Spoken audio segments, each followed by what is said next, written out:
Hey guys, it's Donnie B, and you're listening to episode 26 of Eat It Up, Buffalo Eats Own podcast, and a very proud member of Audio Buffalo. Today on the show we have Chef Bruce Wieszala, who is cooked at some amazing kitchens in Buffalo. He's worked at Bistro Europa. He's currently at Carmelo's. But the main reason we had him come down here is to talk about his new project, COPPA Artisan Meats, which is a cured meats, I guess, butcher shop that he wants to open up on Elmwood. And he just started a Kickstarter campaign, and we were lucky enough to try some of his delicious meats, and I think everyone should get behind this campaign and make this thing a reality. But we had a really cool talk. We talked basically his whole span of his career, how he came back to Buffalo because he was away for a while, and what he plans on doing with this shop. So I hope you guys enjoy the podcast. It was a very, very cool talk, and I've actually never really met Bruce, so it was kind of like me getting to know him, and hopefully you guys will enjoy getting to know him too. I saw as we were talking about Krista, I saw her put a picture on Facebook of you and some cameras by chance, a Travel Channel. Oh yeah. They had Best Food, Small Town or something like that on the Travel Channel. Yeah, I saw Andrew Gallarno post something about that. Yeah, with Mike and Brian, the Road Bros or something like that. I've never seen the show. Yeah. You know, so. Yeah, so they were filming at Carmelo's? Yeah, well, it was actually they were filming in Lewiston because Lewiston is one of the semifinalists for Best Food in a Small Town or whatever. They got a really good stretch there on that main strip. Yeah, there's a lot going on. I mean, you've got Hibbard's, they've got the frozen custard. Hibbard's is... DeCamillo's, they do bread. What else? They got the silo. Burgers, cool stuff like that. Yeah, I mean, we've only been up there when we're in like Art Voice, like kind of like, you know, hanging out for a concert. But yeah, I mean, I'll tell you, Art Park brings in a huge, Art Park, that's what I mean. huge crowd. Yeah. I guess they nixed the free concerts because like a lot of the businesses were complaining about traffic. But it's still, you know. Yeah, I mean, still pretty busy. It's still pretty hopping. Yeah, so. I mean, those tickets are like $5 now. So yeah, it's not going to break anybody. So. Yeah, but at least the town's making some money off of it. And, yeah. So that's pretty cool. Yeah, but it's insane. Like, I think we went and it was basically like every restaurant we went to was like a 45-minute wait to an hour. Like, like that place just must get just slammed. Yeah, it does. I mean, summertime. I mean, typically, like most restaurants. Unless you have a patio, the summertime's kind of like the off season because everybody goes away and stuff. But up in Lewiston, everybody seems to go to Lewiston during the summer, and like in the colder months when a lot of restaurants are busy, we're just kind of dead up there. Yeah, just chilling, serving the townies. Yeah, pretty much the locals. So. Yeah, and so what was the? I saw that you guys were carrying out a pig. Was that? Yeah, we do something that's called a butcher's dinner. Okay, that sounds which awesome is basically it's kind of weird because there's really no butchering involved. It's just the whole pig. Yeah. It's like a suckling pig or one that's just been weaned. You know, anywhere from like 22 pounds to we've did some that like were 30 pounds, and you just get a bunch of people together, like 6 or 8 people, or up to 10 people, and we'll roast the whole pig for you and do all the sides and just carve it table side.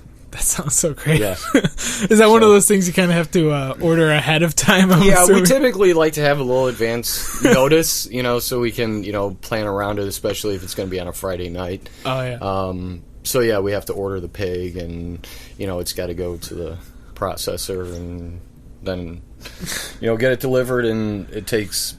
You know, anywhere from 3 to 4 hours to cook it. So, I mean, yeah, we like to have. You can't just walk in and say, "I'll have that." No, it's not gonna. It's not gonna happen. You typically like maybe a week notice, or at least like, you know, a reasonable amount of time, 3-4 days notice. Yeah, and that I think's airing actually kind of soon. At surprisingly, the end of July, I think, or something like that. Because like most things that they tape for, you know, national television, you know, usually takes like months before it airs. Yeah, well, I remember when it's going to be pretty soon. Yeah, I think when Bourdain was here, there was a good like 6-month lag between when they actually shot that. Oh yeah. So yeah, that might make things a little bit more busier. Yeah, hopefully, busy is good. So you're currently working at Carmelo's, correct? I am. Okay. I knew you from there because I actually did one of those farmer market tours with you and Krista the one time, and Right. I was introduced to you, and she mentioned that you're. Was it the Leonard Oaks? No, this was just the Bidwell, just like walking around. Just the market, walking around the market. Okay. Yeah. Gotcha. Yeah, Gotcha. and I heard about that. How long have you been in the restaurant biz? Well, I've been in the restaurant business about 13 years. Okay. I actually started out when I moved down to Atlanta. Okay. That was like my first exposure to restaurants. I always liked to cook, but I never did it professionally. I really hated my job, what I was doing, and What was that? my girlfriend at the time, like design. Well, originally it was like engineering design work, okay. mechanical kind of stuff. Yeah. And then I moved to Charlotte for an opportunity doing probably one of the most boring jobs I've ever done. It's we certified companies in ISO 9000. You probably have no idea what that. It's more like manufacturing and procedures, and okay. Especially if you want to deal with the European Union, if you want to trade with them and send manufactured goods to them, you have to be certified. With some companies, they recommend that you be or demand that you be certified ISO, so they can check all your procedure manuals and make sure you're doing everything up to standard. Okay. So we basically went in and documented and wrote all their documentation for them, and it's not fun. Not the most exciting work? Yeah, and then as somebody who's an accountant, I can understand not doing the most exciting. Right. I mean, you're sitting in front of a computer all day and writing and typing out stuff, and a lot of technical writing and junk like that. So a friend of mine moved to Atlanta, who I actually moved to Charlotte with him and another friend, and they ended up moving to Atlanta because he got a job opportunity. He said, dude, you got to check it out. I went up there, and I really liked it. It was like a big city. Yeah. But not like New York, where, it's total clusterfuck, basically. Yeah. It had that big city feel without, all the mess. So That southern charm. Yeah, I was just kicking around doing some other jobs or whatever, and the girl I was living with at the time, she said, you cook really good, you love doing it. What did you ever think of? Because she was in the restaurant business. Oh, okay. And she goes, did you ever think of doing that for a living? And I said, well, yeah, I kind of thought about it. So she goes, well, why don't you give it a try? And so, I mean, up to this point, like, were you just cooking because you, like, grew up cooking, like, in your house and things like that? Yeah, like my mom, my aunts, my grandmother and stuff like that, they would cook. And so it's just like a family thing that yeah, you're always around? Even though my mom had a full-time job, she would come home every day and cook dinner. Pretty much, she always found time, and I had to be there for dinner and sit down with the rest of the family. And, a lot of family get-togethers with food, and everybody participated. So I pretty much grew up around it, and was really interested in learn to cook on my own, and like when I moved away. I never starved. Didn't have to rely on McDonald's or TV dinners, stuff like that. No ramen. I could always, no matter how little I was making at the time, I could always, throw something together, and it tasted pretty decent. Nice. Could still impress the girls with whatever I scrounged up. That is a key trait there. You should take notice. And then Emerald's, they were opening up a place in Atlanta, and she goes, well, why don't you go down there? Oh, really? They had like a huge cattle call at some hotel or something where they were hiring, and so I filled out the application, and then they put me in a room with a bunch of other people, and they're like handing out these sheets of paper, and I look at it, and it's a food test, and I'm like, okay. So like a written food test, like testing your knowledge on food and stuff. Wow. So I made it that far because I kind of bullshitted my way through. I didn't have any restaurant experience. I wrote down like a couple places that I worked in Buffalo, blah blah blah, just to like places that they wouldn't like ever call. Right. I even think I put down like I worked at a bakery up here somewhere, and like I gave my mom's phone number, so when they called, like for a reference check or whatever, That's great. So then, I get this food test, and I'm like thinking, okay, this isn't too tough, because like a lot of this stuff I've learned just from reading cookbooks and stuff like that. And so I guess I did pretty well on the food test because Emeril's hired me with basically zero experience. That's crazy. Well, they didn't know that. And so yeah, that's basically where I got my start. Wow.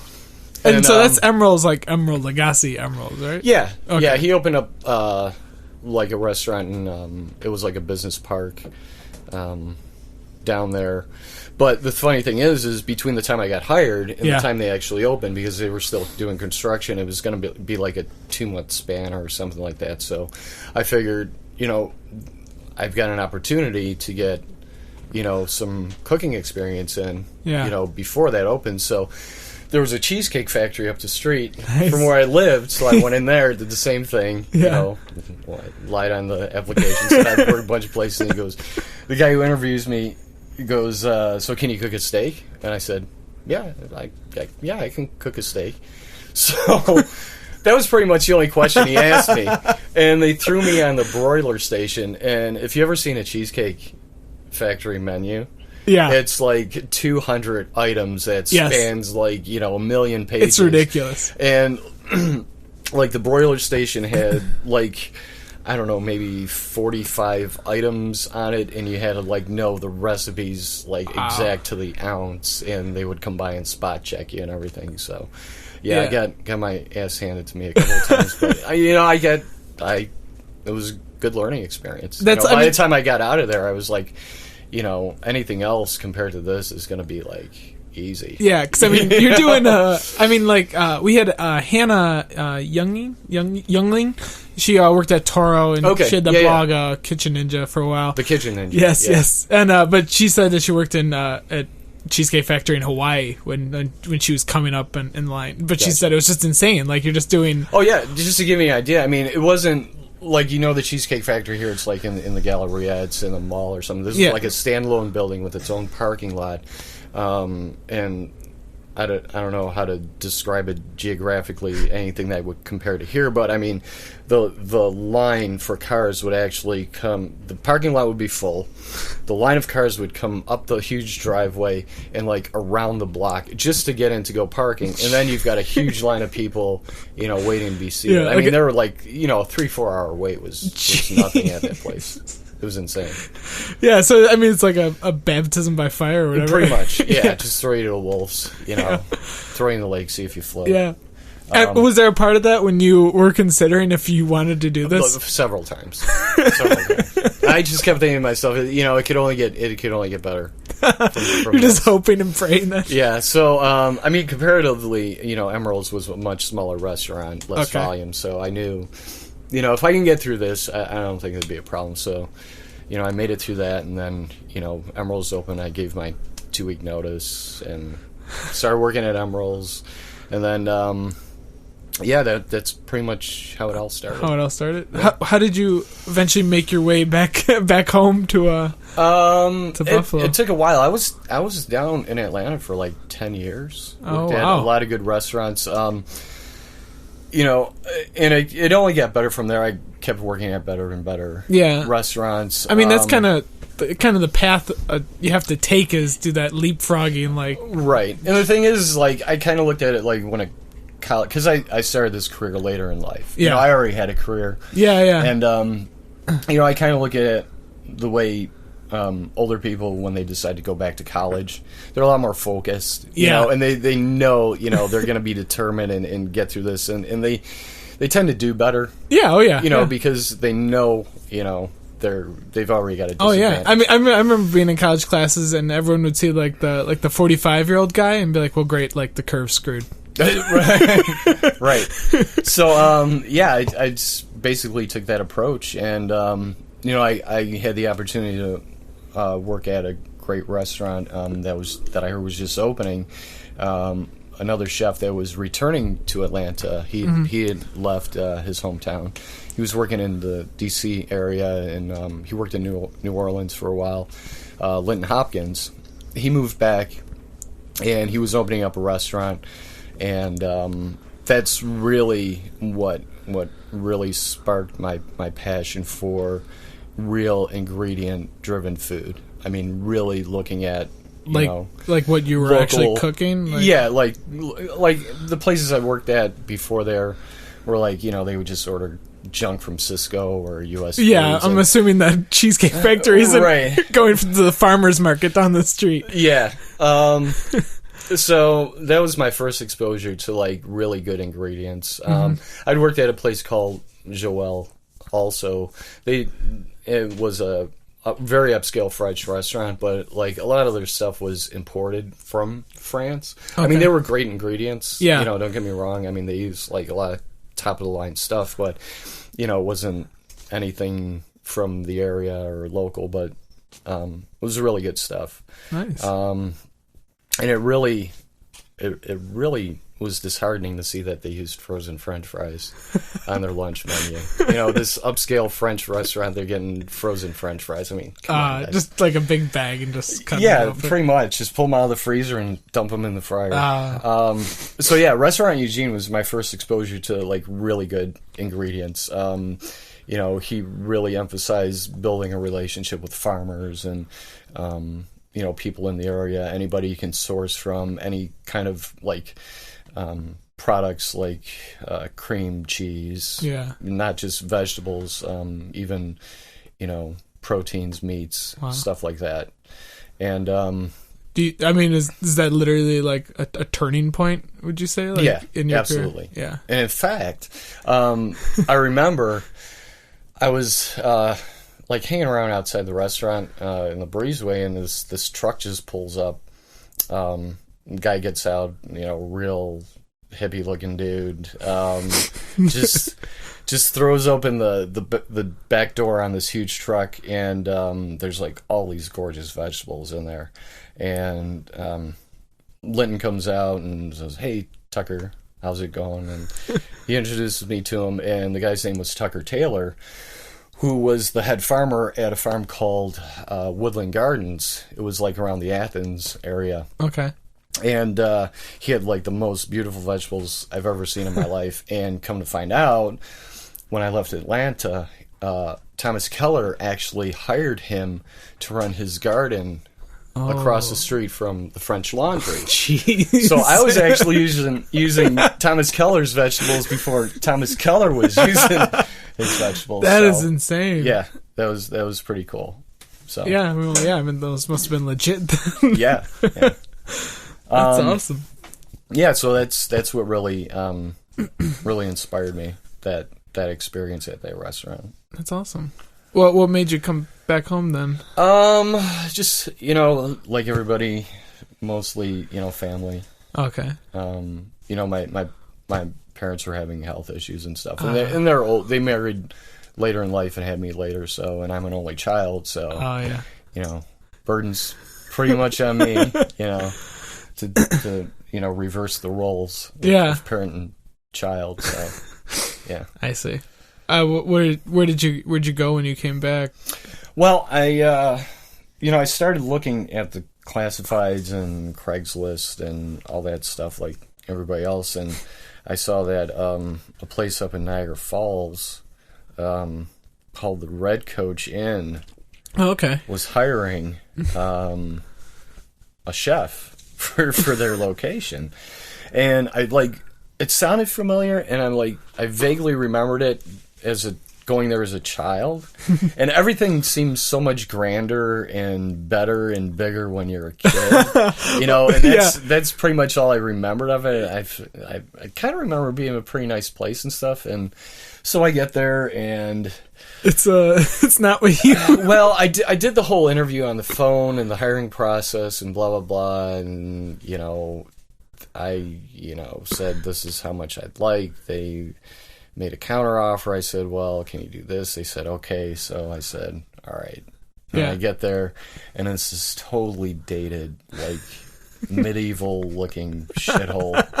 I mean, literally, like, medieval, like some old castle, kind of decor, and it was horrible. I've yet to be there, but... And I mean, the coolers and the walk-ins were just it was a mess. I'm assuming you were coming from, like, some pretty Yeah. Yeah. Pretty nice kitchens. And a lot of sparkling stainless steel. Had you like worked your way up to like a sous chef down in Atlanta, or a chef? Or? Yeah. Well, when I started working at Eugene, I got hired as garde manger, which is basically just cold preparation salads, stuff like that. Eventually I got promoted to sous chef, and then a really good chef down there, Michael Toohey, who had opened up a place called Woodfire Grill, who Kevin Gillespie now owns. Okay. Excuse me, who's on Top Chef. Michael was the owner at the time, and he was, he had the same philosophy, but he was like bringing in whole animals and stuff like that. I'm like, that's what I want to do. So, it started out just like send him a few emails here and there, and if you ever need somebody, just give me a consideration. And his chef de cuisine was actually leaving, and next thing I know, he's giving me a phone call, and we met up at a Starbucks or something, and just sat there and talked for like 2 hours. Nice. That was pretty much the interview. And a couple weeks later, I was working over there. Yeah. So coming home, like you were used to the more higher rankings. Yeah, exactly. Yeah. I got hired as a chef over at Red Coach Inn. That was a nightmare, and probably. If you want to talk about putting your foot in your mouth, like the owner comes in and he's walking around the kitchen with me, and like I'm looking at this kitchen, and he goes, "Well, what do you think?" And I'm like, "Yeah, it's nice. It was a big kitchen, because not only was it a huge restaurant, but it was also connected to like a bed and breakfast kind of hotel type of thing." So, he goes, "Yeah, what do you think of your kitchen?" And I'm like, "Yeah, it's nice, but." I don't know. It's kind of awkward the way it's set up. I mean, whoever designed this thing really didn't know what they were doing, and he just looks at me and he goes, "I designed it." Nice. And I'm like, "Okay, all right. So, do you have any applications for cooks that I can look at so I can start interviewing?" And that was after that, it was kind of. But a bit. I see. Yeah. So, yeah. Didn't see the same vision of the restaurant. No. But, it's an experience. Yeah. So, yeah. So, where'd you go after that? I did while I was actually working at Red Coach, I popped into, because I didn't really know what was going on in Buffalo. I had just gotten back. Yeah. So how long ago was this roughly? Like 3 years. Okay. So maybe almost 4. Yeah. It's a good time. I think that's kind of where the arc started coming with our food scene and things like that. Well, I mean, it wasn't really that easy because, like, I was so used to, just having farmers come to the restaurant and, or me going to the market, on Saturdays and, picking up stuff. And, but I mean, the majority of the stuff we got, they would just come right to us, with their trucks, and what was neat was like we wouldn't order anything specifically. They would just open up the truck, and whatever was there, that's what you based your menu off of. That's awesome. Like sometimes even daily. So yeah, that was a tough adjustment because I couldn't find anything around here that was decent other than, I mean, not to knock Gershio's. I mean, they definitely use some local stuff when it's available and stuff like that. But for the most part, it was just commodity stuff that was shipped in from Mexico or Peru or California or God knows where. Yeah. So I went to a place called O'Connell's American Bistro. Okay, yeah. For dinner one night. And, I guess I must have asked the waiter a question about the menu or something that he figured like only somebody who is in the industry would ask. I didn't think it was, that crazy. It was a reasonable question, but it was just like someone must have triggered that thought in his mind. So, after dinner, we're sitting there and Kevin Jr. comes out and, introduces himself and sits down and starts talking. And, goes, where are you working and blah, blah, blah. And I told him how miserable I was. And he goes, you ever want a job, just come out here, And it was a nice setup. I mean, it was a small bistro, and he served good food. I really enjoyed the dinner that night. And, we had a really good meal there. I think at Restaurant Week. That was our first visit, and it was really good.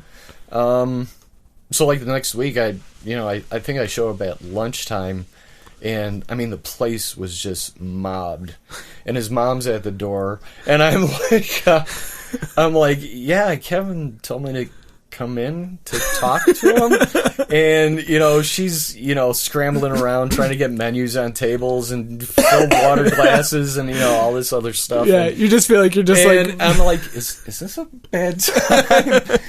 and she's like, yeah, we're a little busy, but I know Kevin did want to talk to you. I said, well, I could just, if you want, I can throw on an apron and jump back there and start helping. And she goes, from your mouth to God's ears.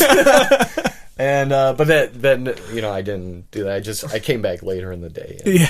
And, so I ended up working there for a while, and then I had an opportunity to be a chef at a place that's actually closed now, called Verbena, Williamsville. Okay, that was in a good situation. A little bit closed. Just owner. Just I don't even want to get into the ownership. Yeah, I don't want you to. No. You don't have to go there, but that's a downer. Yeah. So yeah, I eventually ended up at Bistro Europa. Oh, really? Was this? Well, I think Steve was there, right? Or yeah. Okay. Yeah, he was there. Well, actually, to get back to a little bit before that, when I was working at O'Connell's, I met a guy named Rube Buckley. I don't know if you're familiar with him. He was a good friend of Krista. Okay. And I was telling him, dude, I can't keep going like that. I got to find some good stuff to work with. And he goes, well, I know this girl Krista, who knows a lot of farmers and all that. And eventually, I met Krista at some event at the Market Arcade downtown. Okay. And I met my first farmer, Tony Weiss, which was great. Nice. And it just all kind of snowballed from there. Nice. Yeah, Krista is a connector. She puts people. And, after meeting her, I figured, well, maybe there's some hope for this place. Seriously, with all the stuff I'd been through up to that point, I think if I hadn't met her and she wouldn't have told me, don't worry, it's going to get better. It's only going to get better. I probably would have skipped town and you just wouldn't have been able to do it. Drag my parents with me wherever I was going. So I ended up at the bistro. I just went in there a few times to have dinner and shoot the shit with Steve and his wife Ellen, and they were super cool. And, Steve recorded a podcast I think 2 weeks ago. Yeah. Oh, cool. Yeah. Cool. So we hit it off really well, and I loved what they were doing, and they knew I was miserable, and they said we can't pay you much, but you're gonna have a good time, and you're gonna cook some really good food, and you can do whatever you want. So I said okay. Yeah. And started working there. That's awesome. It's a great experience. Yeah. We're going Thursday for the Velvet Hammer. And I don't know what's in store yet. Killing them with kindness. Yeah, I don't know what exactly that. The Velvet Hammer. You better, better not eat all day. Get ready. Get ready. So yeah, me and Allie, my wife, we're going Thursday for that. So I'm very excited because I haven't been. Actually, the last time we went to Bistro Europa, it was before Steve. It was the guy who was running it before. Mike him. was still running it. So it was good, but it's not. With no offense to the previous guy, it's not what it is today. Absolutely not. At least from what I've heard and seen and everything. No, just leaps and bounds. Yeah, he's doing huge difference. Yeah, he's doing some crazy stuff over there. Yeah. So, in all this, when did your love of cured meats and because I want to get to the Kickstarter, but so how did this passion start? This started actually when I was working at Woodfire Grill. Like I said, Michael Toohey was the owner at the time, and he was getting in whole pigs You know, just everything. He got like lambs and everything was just whole animals. And, you know, one day I'm standing there and he's like, let's bring her in. And I'm like, bring who in? Who is she? And so we go down to the loading door, and there it is, a 250-pound hog. Wow. Just splayed right open. Just split in two? Is that how Not they split come? in two, just splayed open. Wow. Head on, everything's still attached. All I did was just slice it and let everything drop out, and they brought it to us. That was it. We had to hoist that thing in and, you know, bring it up the stairs. And Wow. And, yeah. And He kind of talked me through it. You know, he took one side, I took the other side, and that's pretty much how it started.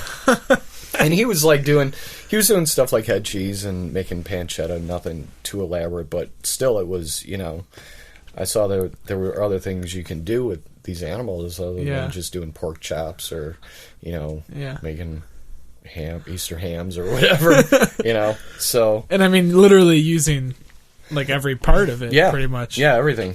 You know, ears, tail, you name it. So that's kind of what sparked my interest in it. And then I just started picking up books on how to do it, and I really, you know, I did real simple stuff like bacon and pancetta and stuff like that, and I really didn't start getting into it until I got over to Verbena. Oh yeah. Which they had this old wine room in the back.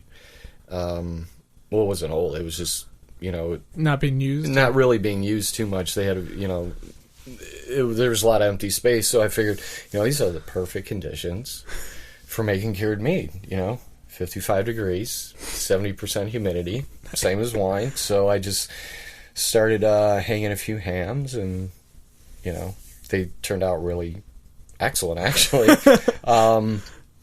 Nice. So not even trial and error, just trial and success. Well, I mean, if you got the right conditions, and I mean, hams are pretty easy to make as long as you have the right conditions. Yeah. As long as you put salt on them and let them sit long enough before you hang them, they typically don't need too much taking care of unless you're fighting some elements and stuff like that, which, you know, could cause some problems. But if you got conditions like that, it's perfect. So while I was working at Verbena, Krista asked me to do a farmer chef conference. It was the first one we did at Beaver Hollow, I think. Okay. Beaver Creek Hollow or something like that. Yeah. And I met a gentleman by the name of Rich, who's pig farmer out in Lockport. Yes. And I've heard only great things about his pigs. He's amazing. He's amazing. I don't know what, you know. Like I've used, you know, heritage breed pigs, you know, when I lived in Atlanta and here, and I don't know, maybe it's the land or it's got to be something. Yeah. But I mean, his pigs are just amazing. And my first experience with Rich was, can you help me? Because I was there with doing a presentation with a woman called Jen Smalls, who owns a place called Flying Pig Farm out like the Hudson Valley area. Okay. And Rich was supplying her with pigs, and she was supplying the pigs to New York City for all the chefs out there. Yeah. So my first experience with Rich was helping him move these little suckling pigs from his truck to her truck, and they're just kicking and squealing, and you know, I think I had a few bruises from that experience, but yeah, that's how I met Rich, and you know, I've just been using his stuff ever since. I mean, exclusively. That's it. That's all you use. That's it. Nice. So, yeah, once I have to do larger production, I don't know, he's gonna have to step it up a bit. Henry's his board is gonna have to, you know, be working overtime. Yeah. Maybe give him some Viagra or something.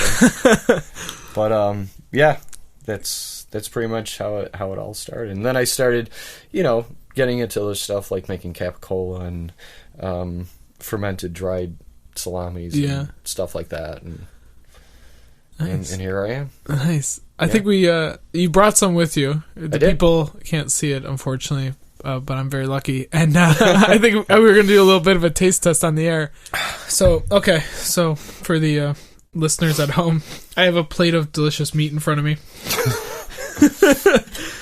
So, I have lardo here. That's lardo. Okay. Yep. I mean, so is lardo literally just straight up? It's basically just back fat. Off either the shoulder or the back, and you just cure it with some salt and rosemary, and let it sit for a couple months, and you got lardo. It's really great when you just put it on some grilled bread. Yeah, just throw a real thin slice of it on there, and it just melts like butter. Yeah, that literally. Oh, yeah. I literally. I mean, yeah, that just melted.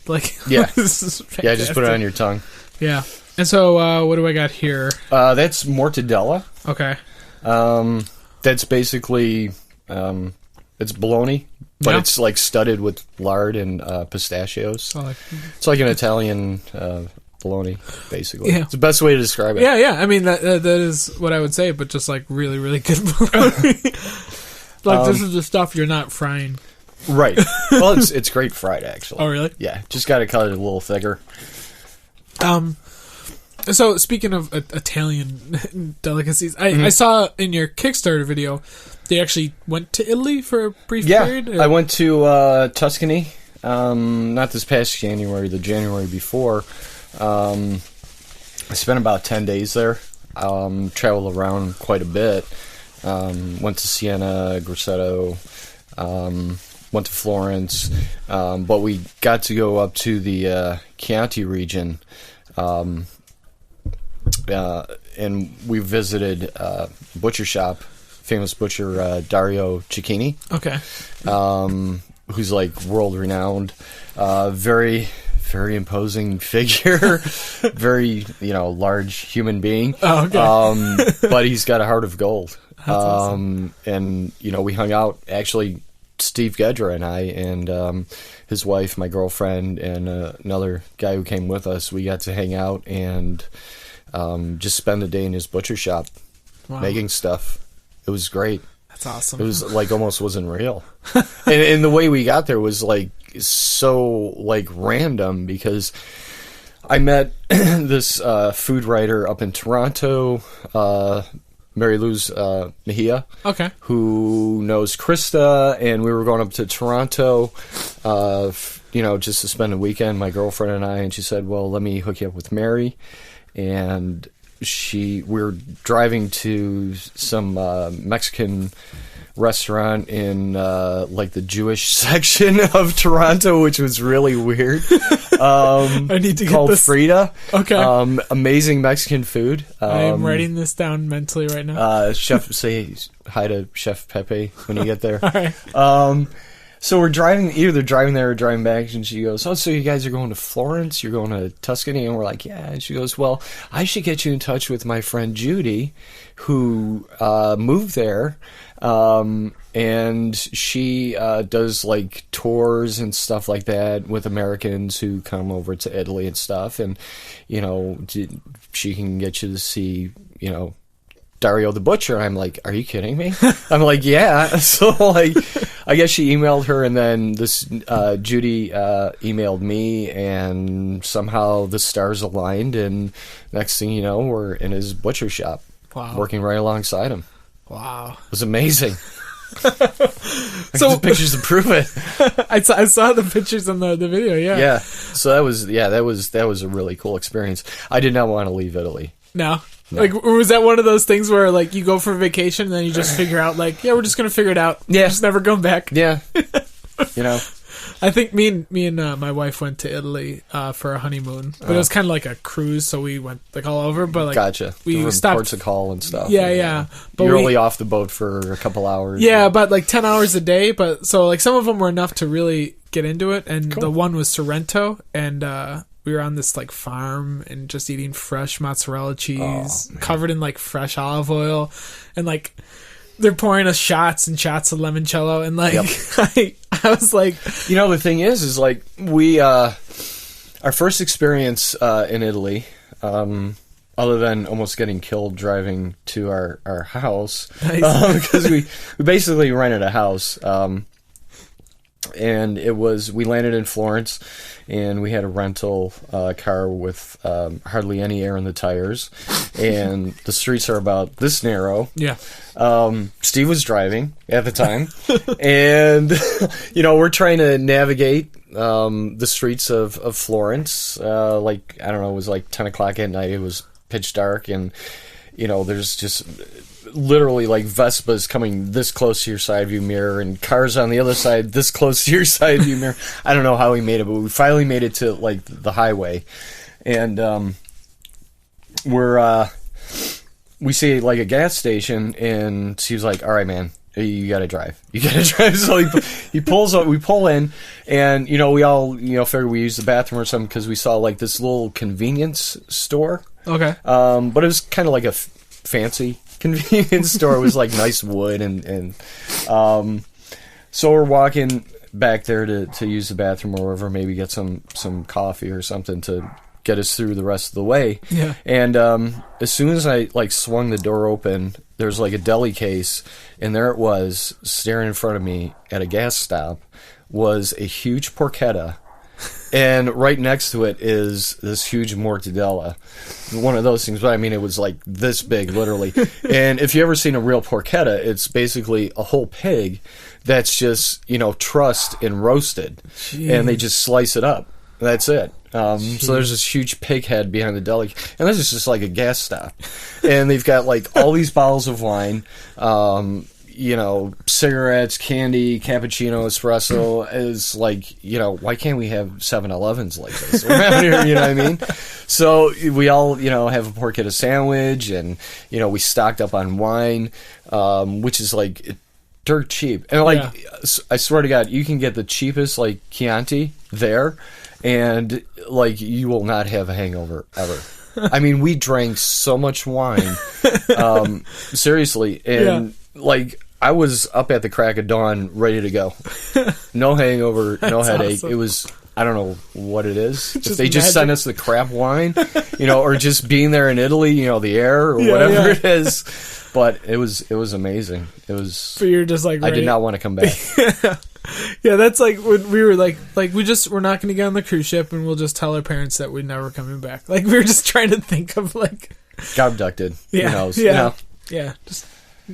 But yeah, that was an amazing experience. I definitely want to get back there, and I definitely want to go to Spain too. Yeah, eventually. Well, yeah. I mean, they're pretty well known for their ham as well.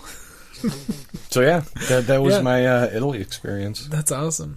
That the head cheese, yeah, that Coppa Testa. Yeah. It's pretty good stuff. So is that like cooked or? Yeah, okay. Yeah. I basically just take the head, throw it in a pot with some vegetables and water, and let it simmer overnight until it's all nice and jiggly, and just I put it in cheesecloth, and when you untie the cheesecloth, it just basically just falls away from the skull, and you just pick all the meat out and roll it up real nice and tight, and let it chill, and head cheese, throw in some herbs. So I mean, everything that you brought is just ridiculous. It's so good. Thanks.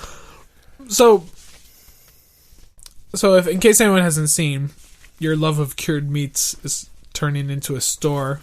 Yes. It is. Somewhat soon. I don't know the timetable, but... Well, I'm shooting for late fall. Late fall? Yeah. Okay. And it's also going to be in the old Tuscany on Main on Elmwood. It is. Right? Conveniently right next door to Nickel City Cheese and Mercantile. Yeah, that seems like a good combination to have. One block shop. Yeah. And right down the street from Bistro. There you go. Yeah. There you go. So, I mean, is your goal to that's your full-time gig, or? Eventually, definitely yes. If the demand is there, which I think it is, I hope it is. Yeah, I think so. I would definitely like that to become, full-time thing for me. Yeah. I'm still not sure. I may have to supplement here and there, but I definitely enjoy working at Carmelo's. Yeah. It might be a thing where, I'm work part-time up there and run the shop, and yeah. So yeah, hopefully it can be just full-time, and it'll expand and start shipping cross country and restaurants cross country, and who knows? That'd be pretty badass.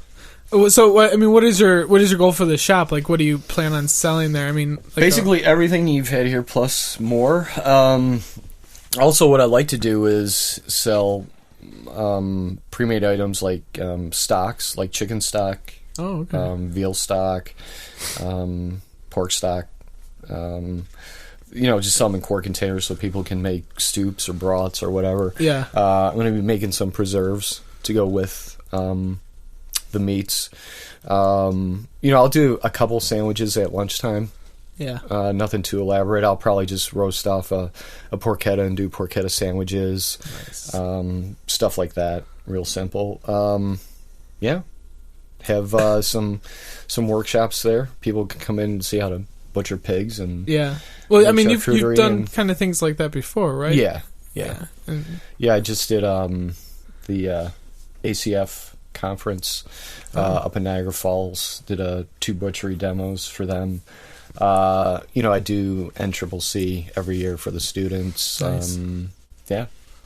Done a few workshops. Nice. Is that location like good for actually curing the meat? Or? That's going to be just more of the retail outlet. Okay.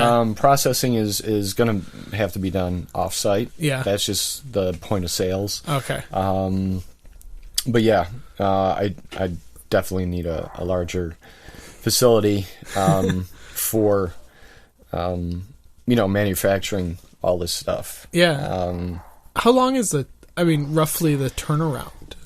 Well, it depends on what you're making. I mean, something like mortadella, that's pretty much same day. Mm-hmm. You just grind the meat and mix everything and whip it up and stuff it into a casing and slow cook it and chill it, and it's ready to go.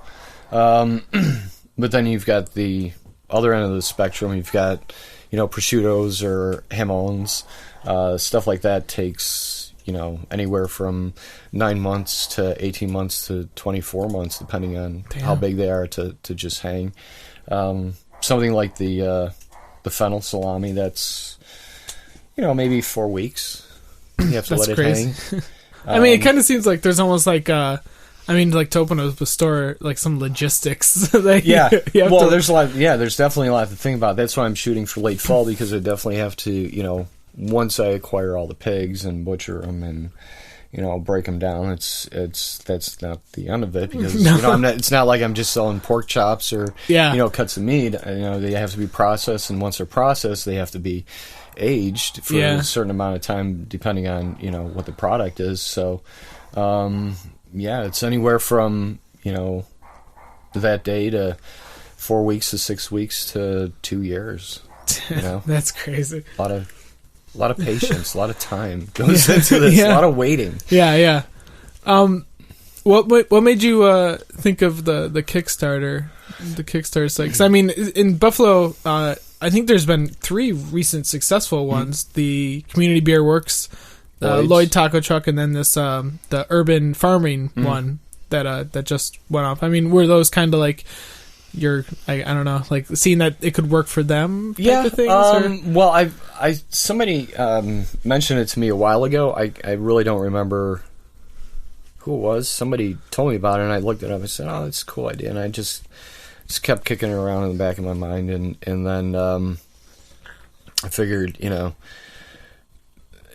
shit, these banks are giving me a hard time because, they really have no idea what this is or if it's going to fly, or... It's got to be a hard, trying to... It is. Do you just bring the cooler into the bank? Yeah, and, there's always the option of, well, you can save your money and put it away a lot of time, but, how much do cooks make? Come on, really?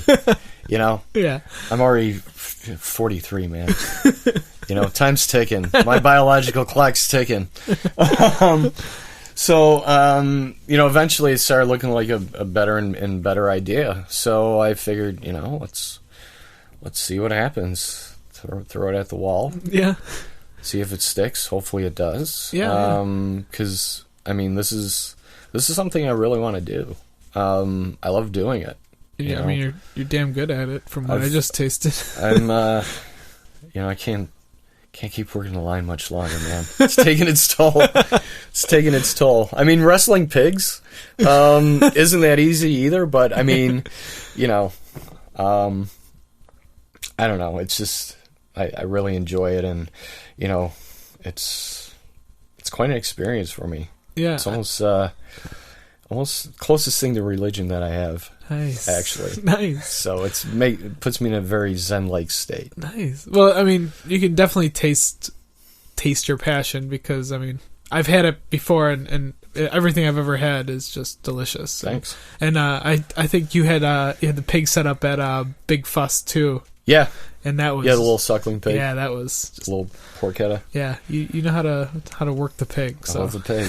Well, I mean, Rich has a lot to do with it. I mean, I can tell you right now, if I used like some commodity pork, you know, from some big distributor, it definitely wouldn't have the same result. I mean, it all comes down to, you know, starting with the best products you can start with. Yeah.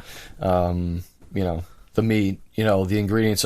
I mean, I could just like take fennel seeds and just grind them up and throw them in the salami, but I use fennel pollen. Wow. Which, if there's any chefs out there, know it's pretty expensive stuff, you know. So, I mean, yeah, I put a lot of care and thought and good ingredients into this stuff. So, yeah. Well, I mean, from my perspective, I can tell. I mean, just without even talking to you, like, just the quality, it's fantastic. So, I really hope that the Kickstarter works out. I do too, man. We'll have a link on 46 days. Well, by the time they hear this, this will go up on the 11th. So. Of July. Oh, they'll still be. So there'll be a full month, I believe. Oh, yeah. Yeah. I think it's the 12th. Yeah. Yeah. So yeah, I'm gonna put this out as soon as I can. A lot of cool rewards on there. Yeah, yeah. Pig dinner for 8. And you know, the highest tier, you get a whole pig. That's your reward. You get an entire pig to yourself. You get to butcher it. Under parental supervision, of course. Yeah, yeah. And then you can, you know, do it and process it however you want. If you just want, you know, pork chops and ham and ribs and, you know, bacon, fine. If you want to learn how to do some charcuterie with the stuff, you know, we'll make some of that, and you get to keep the whole hog and everything you make from it. So it's a good deal. Yeah. T-shirts. You know, some gift packages with salumi samplers and stuff like that. So a lot of cool stuff. Yeah, a lot of meaty products. A lot of meaty rewards. So yeah, I mean, we'll post a link, and I hope everyone who's listening to this definitely goes and throws a couple bucks towards it, because I would. This is something I would love to have in Buffalo. Just this option to go down the street and pick up some delicious meats. Absolutely. Bruce, thank you so much for coming down here. Thanks this again. is really I appreciate fun. it.